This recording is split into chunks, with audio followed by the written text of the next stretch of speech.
Hello everyone! Welcome to my channel, Ma'am Bell Corner.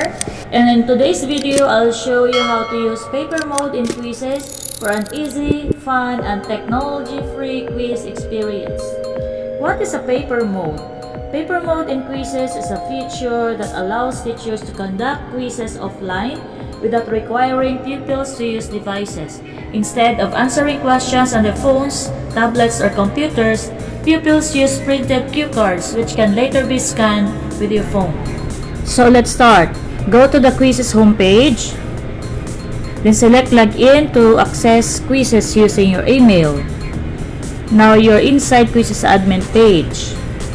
Go to My Library and click on quizzes that you have created. Be sure that you have already created a quiz. Pick your quiz that only has multiple choice type of questions. So this is my math class when I introduced to them this paper mode for the first time. First, I distributed the cue cards. So they look so excited. They're very curious on how to use the cue cards. And then I explained to them that instead of answering on a device, they would be using a printed answer sheet called cue cards. So to answer using cue cards, they would rotate the card to choose between options. So make sure the correct answer is above the code. Okay? So they must hold the card upright and without blocking or tilting to scan and collect responses correctly. Next is to check the Quizizz app on your phone and click on Paper Mode Start button.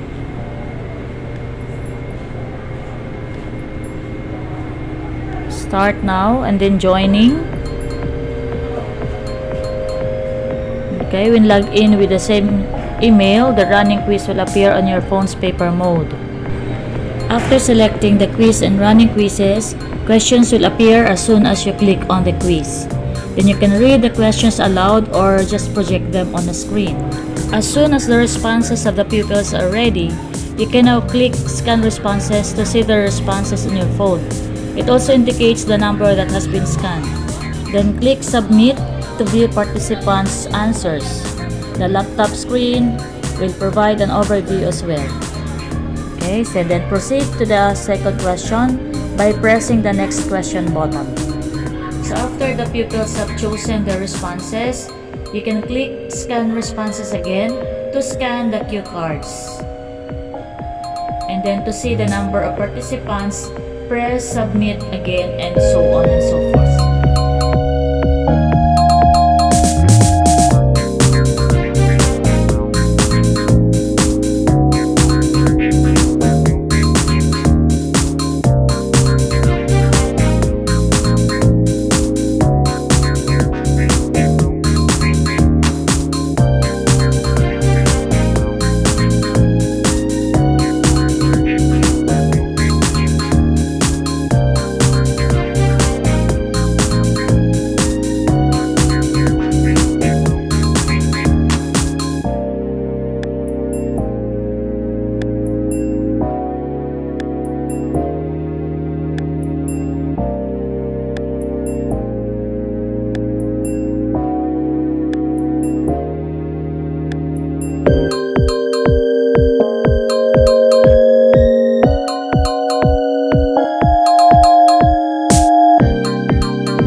almost done.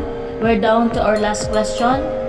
Okay, so the scanner from Quizizz will always scan in one go, so you don't have to approach the participants one by one. And after scanning for the responses of the last question, you can now click End Quiz to end paper mode. Okay, you can undo it by clicking Cancel also. The laptop screen will display the game report. And on the phone, click the report first to access the report. And then, click Exit on the desktop to be redirected to the quiz report page. Then you have now the data report from the paper mode you just played. So what are the benefits of using paper mode in Quizizz? First, accessible for all classrooms. It is ideal for schools with limited devices or poor internet connectivity. Ensures every student or pupils can participate even without a smartphone or computer. Then, reduce screen time. It provides a break from digital devices while still using an interactive quiz format. It helps in balancing technology use in the classroom. And then it also have that quick and automatic grading. No need for manual checking. You can simply scan answer sheets using the Quizizz app. Then it saves teachers valuable time in grading assessments. It also encourages focus and engagement. Students focus on questions without distractions from apps or notifications. It works well also for formal assessments and traditional test-taking strategies. It also provides detailed reports. Even though it's an offline mode, Quizizz still generates analytics and insights. It helps teachers track student progress and identify learning gaps. And lastly, it is easy to implement. Simple process. Just print the cue cards, distribute, conduct the paper mode, scan, and analyze results. It also minimal setup required for teachers and students. So that's all for today's video, guys. So if you found this tutorial helpful, please like, share, and subscribe for more educational tips. See you in the next video. Thank you for watching.